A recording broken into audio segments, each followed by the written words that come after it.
This seems to be one of the few movies that people actually want to hear spoilers for before they see it. Good Boy is a haunted house film told from the perspective of Indy the dog. We see the dog's reactions to these things that he's able to sense around the house. And when the trailer came out, the Google searches for "Does the dog die in Good Boy" skyrocketed. I don't know the exact numbers, how many people searched that, but the percentage of searches went up drastically. People needed to know whether or not the dog was going to survive.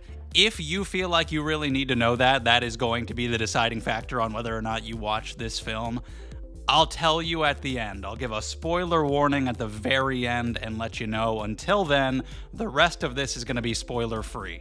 So this is an interesting idea for a horror movie, for sure, and I am a dog lover. This is my dog, Apollo. People often say we don't deserve dogs, and yeah, I'd say that's true.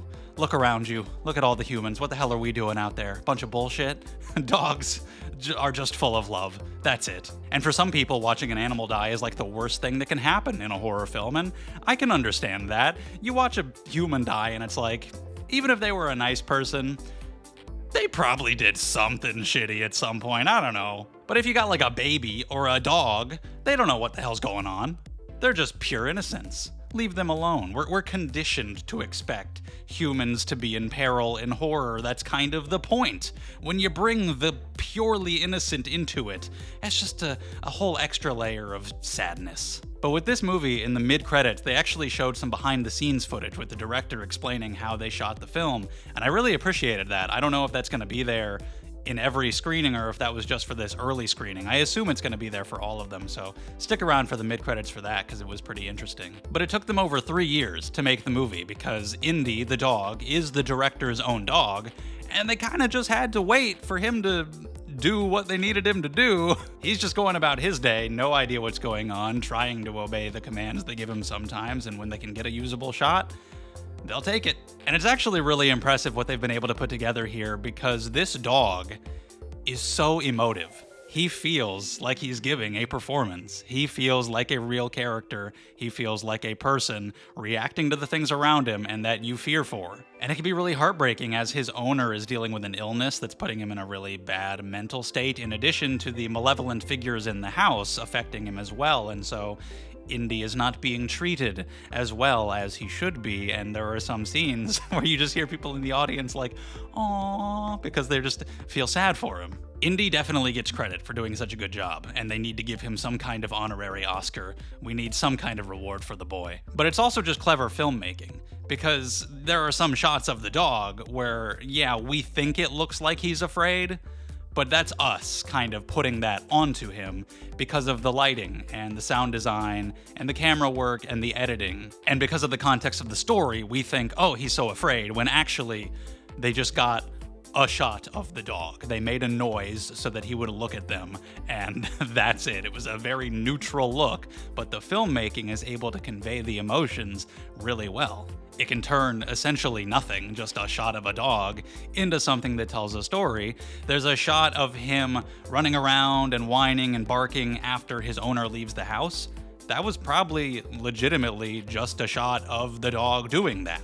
Dogs hate it when they're left alone, but it works in the context of the story because it feels like a character freaking out that they're being left alone in a house that they're afraid of. So it really puts us in the dog's perspective, also because it thematically links the ghosts to the dog's fear of his owner's deteriorating health. He can tell something is wrong. He can sense that things have gotten weirder, things have gotten worse, but he doesn't actually understand it. So there's actually a little bit of a deeper level to the story that I didn't expect when you think about animals being able to tell that things have suddenly changed in their owners' lives, but they don't really understand it and how that must make them feel, or even small kids. How kids can often be more perceptive than we give them credit for, and even if they don't understand exactly what's going on, they can tell something has changed and how that must feel to them. But even knowing how much of the lifting the filmmaking is doing and making the dog seem scared, there are some scenes where it feels like this dog must know what's going on. Even though he clearly doesn't, he just feels so dedicated to his performance. And there are some scenes where it feels like he's in legitimate peril, even though I know behind the scenes he's taking very good care of his dog.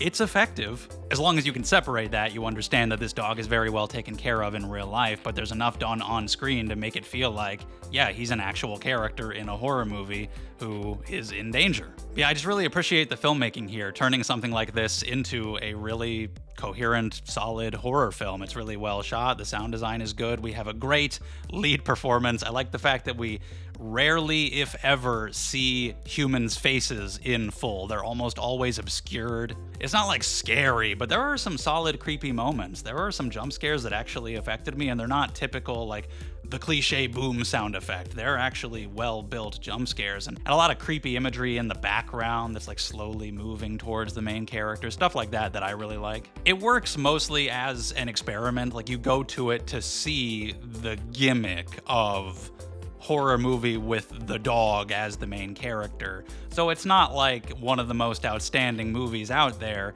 but for what it is, it's really well done. It does rise above just being a gimmick. I do think it gets a little repetitive.